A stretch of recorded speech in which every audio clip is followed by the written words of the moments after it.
it's not beef. It's just I just don't like him as a fighter, as a martial artist. I don't know why I just don't like him. He's I follow the guys. I have respect for this guy. I generally just don't like him. On the bench cause it's in my sights, yeah. Plus I'm coming for your head, jug, ice type. I ain't no stranger to circumstance. Don't notice I'm about to dance. I keep my ship tight cause any moment I'm throwing hands. I'm blowing up on your man, KOing him on demand. Fight of the night, bitch, I'll put ice in my corner, man. Coming for the win, no weakness. Go down a mission, no secret. Flick of the wrist, no sleep, bitch. Coming for your head, you need to be sexy, sick. From Chile. Hola amigos, bienvenidos a una nueva entrevista de Fordewin MMA. Volvemos a hacer todo en inglés el día de hoy porque nos encontramos con un amigo de la casa. Estamos con el toro, John Makdessi. How you doing, John? Welcome to Fordewin MMA again. How you doing, brother? I'm very good. Thank you for having me. Of course, man. We're excited to have you. You're coming back to the octagon. Finally, man. How do you feel about it? Yes. Let's jump right into this. How do you feel about this amazing fight that you're going to have in September in Paris, nonetheless, and against a guy, dangerous guy like Nasrat Haqparast? How do you feel about it? I feel good. Right now it's been a crazy roller coaster with all these different types of setbacks, injuries. I had 2 years. I had a couple of injuries, but my last fight, I fought Bahamondes with a broken foot and a shoulder, and a torn shoulder rotator cuff. So just staying healthy. And this guy Nasrat, he was an ex-training partner of mine, and I don't like him. So it's this fight. We've been trying to get it for a couple of years now. So I can't wait to finish. I can't wait to settle business in the octagon. Well, you're hitting me with some straight up facts, doing it while t-shirtless. That's something amazing. So Yeah. let's discuss this while your guns are up there. What's the beef, man? What's the beef with Nasrat? Could you walk me through that? I just don't like his personality. I don't like him as a. It's not beef. It's just I just don't like him as a fighter, as a martial artist. I don't know why. I just don't like him. He's. I follow the guys. I have respect for this guy. I generally just don't like him.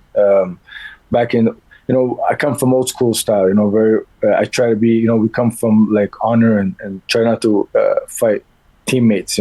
But. He was calling me out a couple of times. He pulled out, and then I got injured my last time. So I can't wait to fight this guy. Yeah, I was gonna ask you about that because we were supposed to see this fight back in February. Unfortunately, you had an injury. He was supposed to fight you, but he also got surgery afterwards. So it's been delayed quite a bit. But now you're finally scheduled to fight in France, UFC debut, nonetheless, which is, I think it's a huge card. It has huge implications for UFC in Europe, and as a showcase for you, I'm betting that you're excited as hell to go there and perform for the fans down in France, right? 100%. I felt in my fighting career, coming from Canada, Montreal, headlighting. I used to fight on the undercard of GSP Toronto, and when the UFC came to Toronto at the Rogers Center at the baseball stadium. There was a lot of big events. I've been under John Jones, Anderson Silva. I fought on big cards, so I'm excited to fight. I'm excited to fight in another big card. It's an event of great significance for the brand. You're going to be able to connect with the fans because you're a fluent French speaker. So do you have anything prepared for the French fans?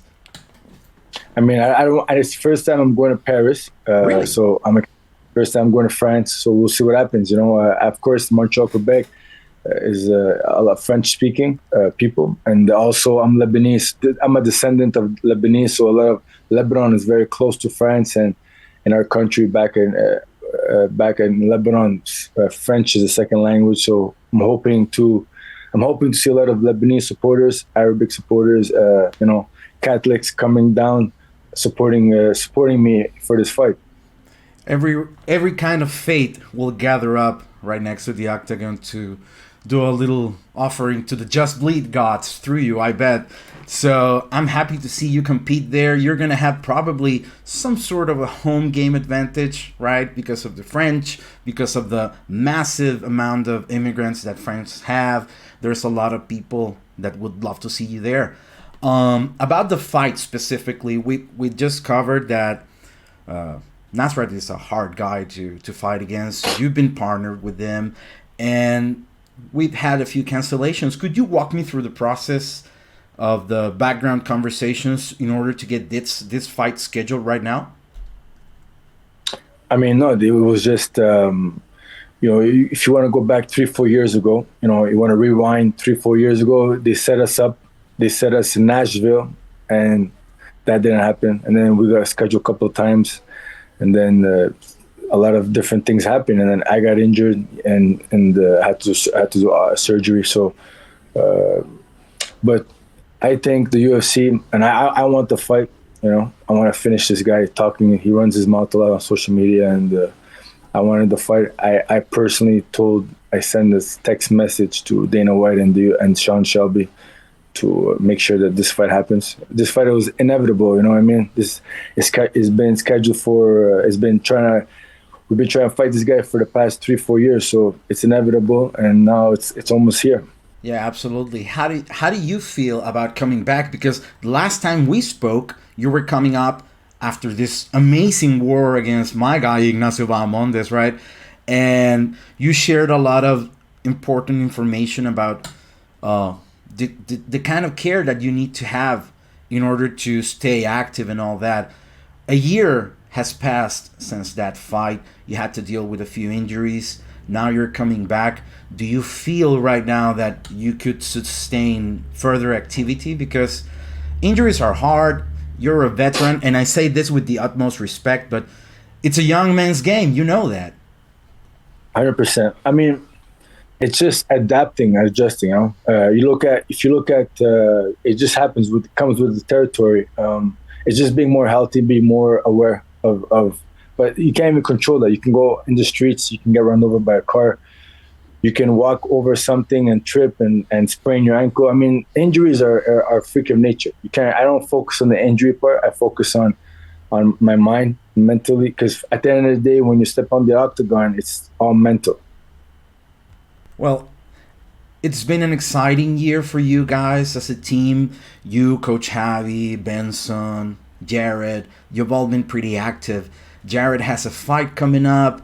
Benson has a fight coming up. You as well. How is the vibe within the team? How is Coach Javi and the rest of the team dealing with all of you ahead of everyone's fight? Javier Torres has been tremendous. He's, as an individual, as a person, he has a big heart. I see the way he treats the team. That's why I chose him. That's why I have a good connection with the guy. He understands. He's very smart. He's very strategic. He's very detailed. It's good energy. I'm very lucky to have him help me get ready for this fight. And it's all about, for me at this point, it's all about just staying calm and composed and let things flow. Yeah, absolutely. A big shout out to El Chunti Boy, which is a friend of our house, of course. Well, Hasqparast is known for his power and his willingness to grind. What are your thoughts on his technique and what he brings to the table for this fight for you?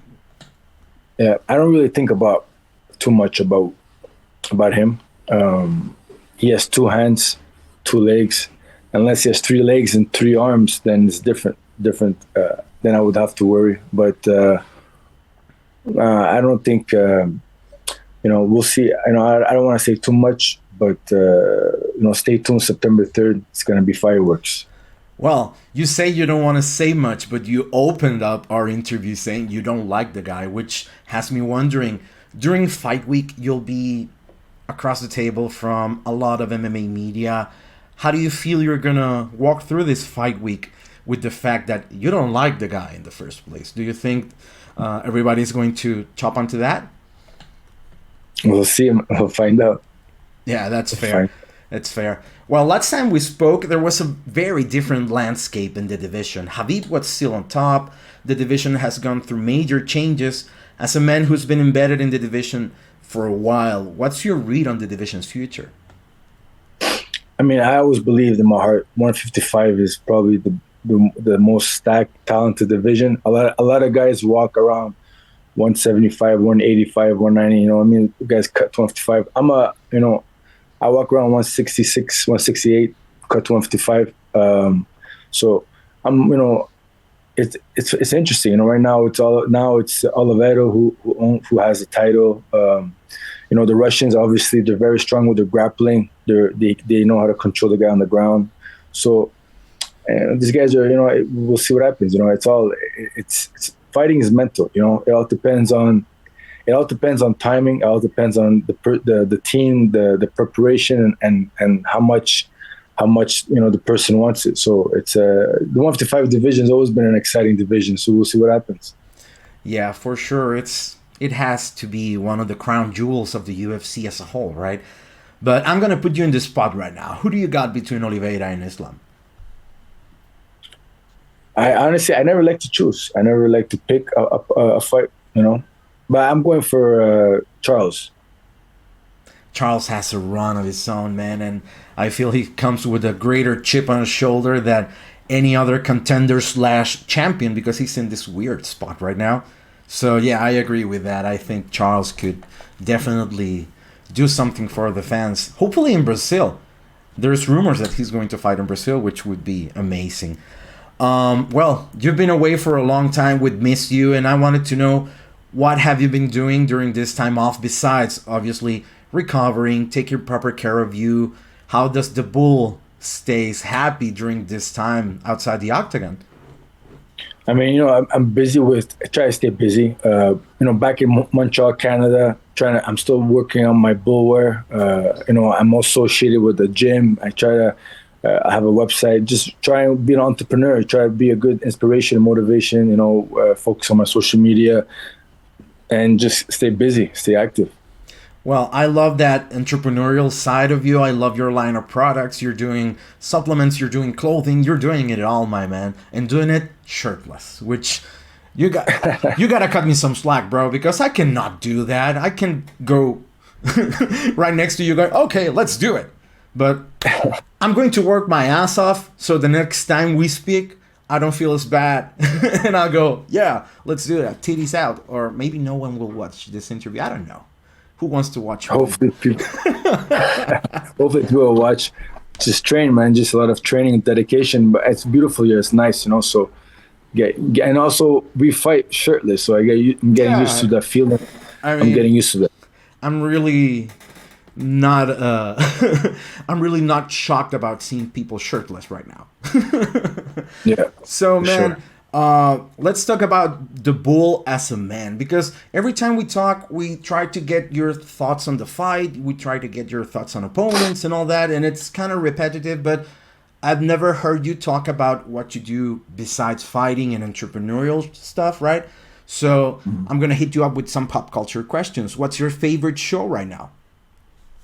I like to watch. It's an old show.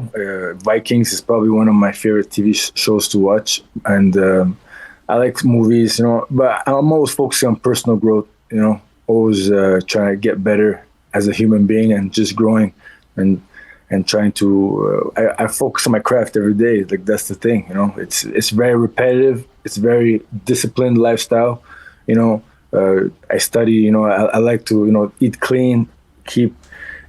Train and just become better, as a person. In this process of betterment, I'm pretty sure that faith is a great component, but also what else do you do? Are you reading something specifically? Are you having, I don't know, maybe some outside help, maybe some professionals to help you out with that? How do you prepare in that side of things?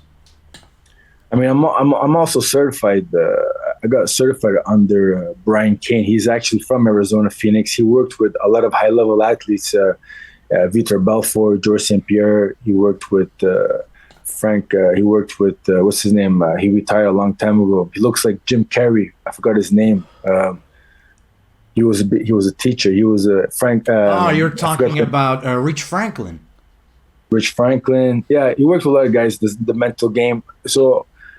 Psychological, warfare, and just dealing with stress and pressure. And so sports psychology has been a part of me for 6-7 years now. And it's pretty much, it's just a grind. Every day is a grind. Every day I try to flow. I try to make my life flow versus having a rigorous schedule. I like to plan, but not to plan. I'm very contradictory, because I feel like it ruins the moment when you're focusing too much on the future. But you still need to do some movements to prepare and to feel that, yeah, we're set, we're good to go.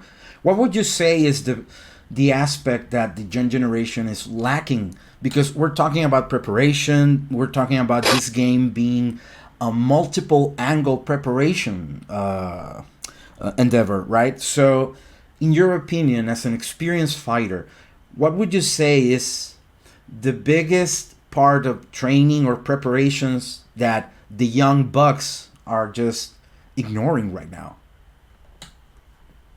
I mean, I don't know, but I don't really see how someone else, I don't look at other people. I try to focus on my plate, stick to my lane, but I just think like now, I hear a lot of mental health and all this anxiety stuff. I mean, really, I've been living with anxiety, and all these mental issues. Like, I mean, if you really think about it, we have to beat up each other. You have to get ready for a fight. So it is mentally, it puts you in a different type of mindset.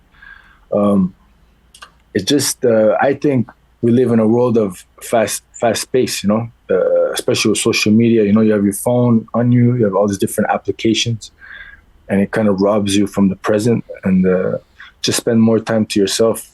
So I believe what's good is to, a man, an individual, is good to have some isolation and try to figure out what he wants in life, and it's okay to change, like it's okay to have a different heart. Sometimes you wake up, you feel a certain way, you want something, and then you try it, and you taste it, and then you know what, I don't want it.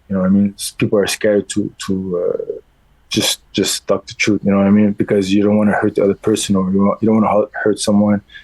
So I feel like we live in a world of a lot of high expectation, and so it puts a lot of anxiety on people. So I think anxiety, stress, all these things, especially in social media now, it's more common.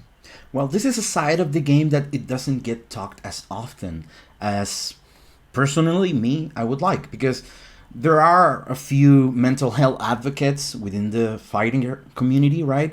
We have this iconic moment a few weeks ago, where Paddy Pimblett addressed mental issues and mental health and how to take care properly.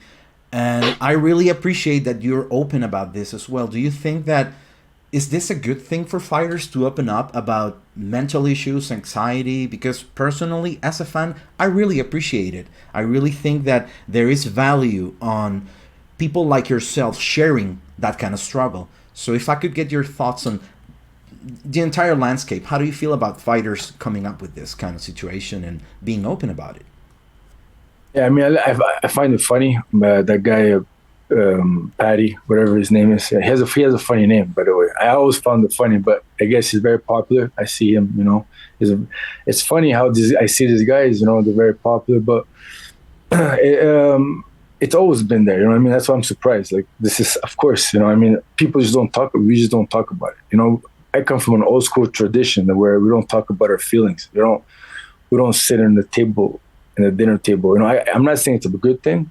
I'm not saying that I was raised in a good, but I come from an old school family where we kind of just, it's normal, we just tuck it in deep down inside somewhere in our stomach, and not talk about it. But of course, in the sport, as a people and human beings, we all have these different types of issues that people deal with that don't really talk about. But I mean, I was born in a family of 4 kids. I'm the third child with the Catholic family, where we never talk about nothing, and then if there's bad things do happen, we don't talk about it. We just keep moving forward.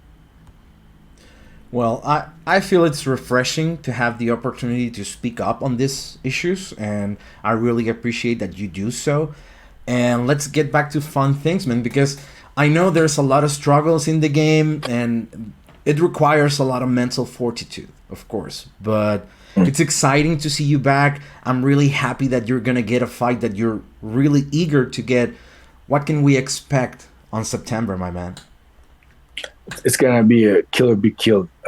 This fight, I've been doing extra work specifically for this fight. I fought big names in the UFC. I fought guys, I fought Donald Cerrone when he was peaking at his prime, when he was about to fight Khabib. I fought Yandy Medeiros. I fought Sam Starr. I fought big guys. I don't think mentally, I'm in a different headspace, and I'm ready to die. So we'll see what happens. We'll see what it's going to be. An exciting fight. I'm excited as well, my man. And I really thank you for the time you're sharing with us to let everybody know what the Bull is preparing for this fight.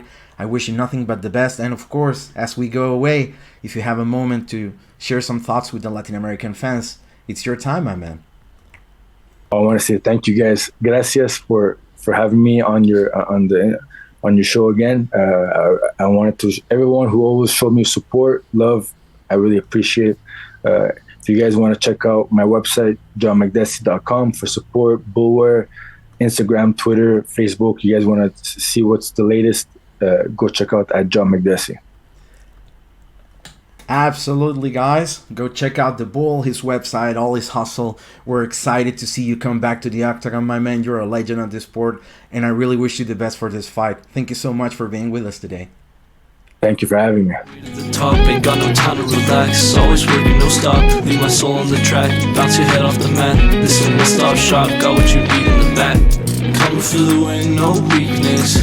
Cote on a mission, no secret.